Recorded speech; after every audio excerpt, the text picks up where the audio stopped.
मैं तो जानती ही नहीं थी, वो तो ये इंसान ही नहीं था। एक लिमिट रखता है लड़ाई डिप्रेशन खत्म हो जाए। करते वक्त, किसी दूसरे इंसान का भरम भी रख लेते हैं। मैं बिल्कुल भी इनसिक्योर। ये तुम कह रही हो? ये तो जरूर कोई बात है। अच्छा बताओ, मुझ पर भरोसा रखो। की वारदात हुई, गाड़ी को साफ देखा जा सकता है।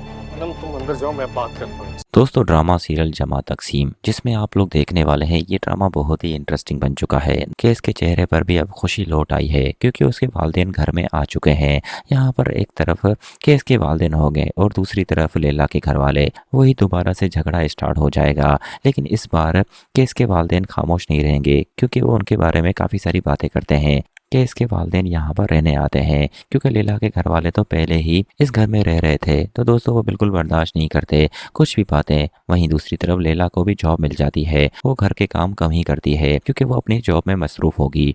ये केस के घर वालों को मंजूर नहीं होता और काफ़ी सारी बातें भी बनाते हैं कि हमारे घर की औरतें तो इस तरह से बिल्कुल काम नहीं करती। लैला की वालदा कहती है कि ऐसा नहीं है कि लैला को हमने पढ़ाया लिखाया है, बल्कि तालीम इस वजह से नहीं दिलाई कि वो सिर्फ रोटियां बेले।